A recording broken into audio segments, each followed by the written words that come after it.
बाबा भोलेनाथ को प्रसन्न करने के लिए आप भी सोमवार का व्रत कर रहे हैं तो शिव व्रत कथा को सुनकर इस उपवास को पूर्ण करें। सोमवार व्रत की विधि। नारद पुराण के अनुसार सोमवार व्रत में व्यक्ति को प्रातः स्नान करके शिव जी को जल और बेलपत्र चढ़ाना चाहिए तथा शिव गौरी की पूजा करनी चाहिए। शिव पूजन के बाद सोमवार व्रत कथा सुननी चाहिए। इसके बाद केवल एक समय ही भोजन करना चाहिए। साधारण रूप से सोमवार का व्रत दिन के तीसरे पहर तक होता है, मतलब कि शाम तक रखा जाता है। सोमवार व्रत 3 प्रकार का होता है: प्रति सोमवार व्रत, सौम्य प्रदोष व्रत और 16 सोमवार का व्रत। इन सभी व्रतों के लिए एक ही विधि होती है। सोमवार व्रत कथा।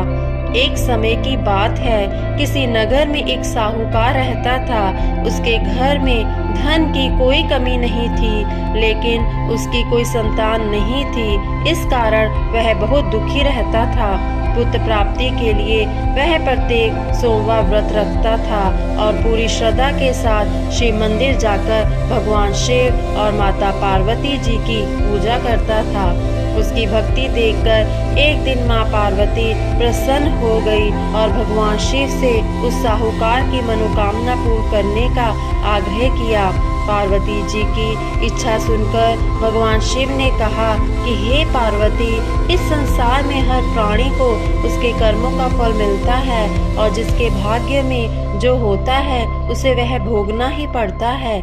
लेकिन पार्वती जी ने साहूकार की भक्ति का मान रखने के लिए उसकी मनोकामना पूरी करने की इच्छा जताई।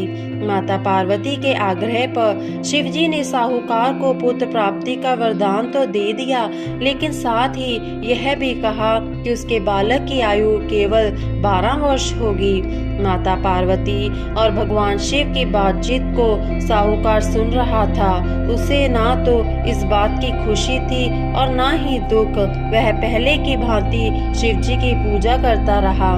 कुछ समय के बाद साहूकार के घर एक पुत्र का जन्म हुआ।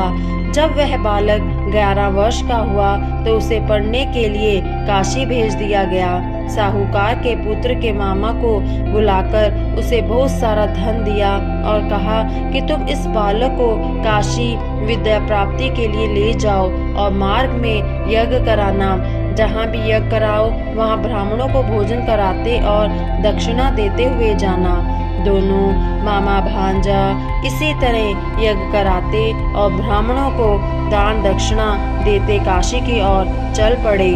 रात में एक नगर पड़ा जहाँ नगर के राजा की कन्या का विवाह था, लेकिन जिस राजकुमार से उसका विवाह होने वाला था वह एक आंख से काना था। राजकुमार के पिता ने अपने पुत्र के काना होने की बात को छुपाने के लिए एक चाल सोची। साहूकार के पुत्र को देखकर उसके मन में एक विचार आया। उसने सोचा, क्यों ना इस लड़के को दुल्हा बनाकर राजकुमारी से विवाह करा दूं। विवाह के बाद इसको धन देकर विदा कर दूंगा और राजकुमारी को अपने नगर ले जाऊंगा। लड़के के दूल्हे के वस्त्र पहनाकर राजकुमारी से विवाह करा दिया गया, लेकिन साहूकार का पुत्र ईमानदार था। उसे यह बात न्याय संगत नहीं लगी। उसने अवसर पाकर राजकुमारी की चुन्नी के पल्ले पर लिखा कि तुम्हारा विवाह तो मेरे साथ हुआ है, लेकिन जिस राजकुमार के संग तुम्हें भेजा जाएगा वह एक आंख से काना है। मैं तो काशी पढ़ने जा रहा हूँ। जब राजकुमारी ने चुन्नी पर लिखी बातें पढ़ी तो उसने अपने पिता को सारी बात बताई। राजा ने अपनी पुत्री को विदा नहीं किया, जिससे बारात वापस चली गई। दूसरी ओर साहूकार का लड़का उसके मामा काशी पहुँचे और वहाँ जाकर उन्होंने यज्ञ किया। जिस दिन लड़के की आयु 12 साल की हुई उसी दिन यज्ञ रखा गया। लड़के ने अपने मामा से कहा कि मेरी तबीयत कुछ ठीक नहीं लग रही। मामा ने कहा कि तुम अंदर जाकर सो जाओ, थोड़ा आराम कर लो। शिवजी के वरदान अनुसार कुछ ही देर में उस बालक के प्राण निकल गए। मृत भांजे को देखकर उसके मामा ने विलाप शुरू किया। संजोगवश उसी समय शिवजी और माता पार्वती उधर से जा रहे थे। पार्वती जी ने भगवान शिव से कहा, मुझे किसी के रोने का स्वर सुनाई दे रहा है। आप इस व्यक्ति के कष्ट अवश्य दूर करें। जब शिव जी मृत बालक के समीप गए तो वह बोले कि यह उसी साहूकार का पुत्र है जिसे मैंने 12 वर्ष की आयु का वरदान दिया। अब इसकी आयु पूरी हो चुकी है।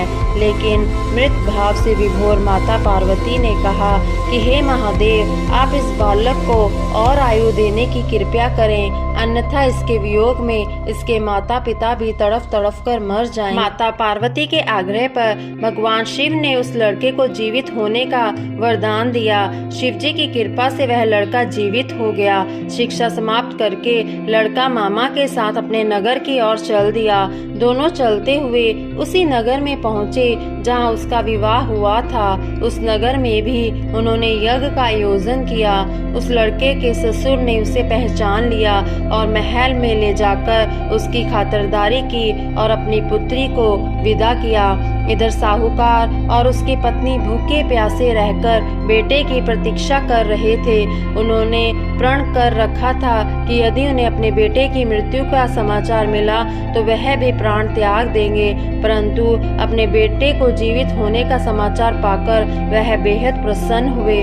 उसी रात भगवान शिव ने व्यापारी के स्वप्न में आकर कहा, हे श्रेष्ठी, मैंने तेरे सोमवार के व्रत करने और व्रत कथा सुनने से प्रसन्न होकर तेरे पितृ को लंबी आयु प्रदान की है। इसी प्रकार जो कोई सोमवार व्रत करता है या कथा सुनता और पढ़ता है उसके सभी दुख दूर होते हैं और समस्त मनोकामनाएं पूर्ण होती हैं।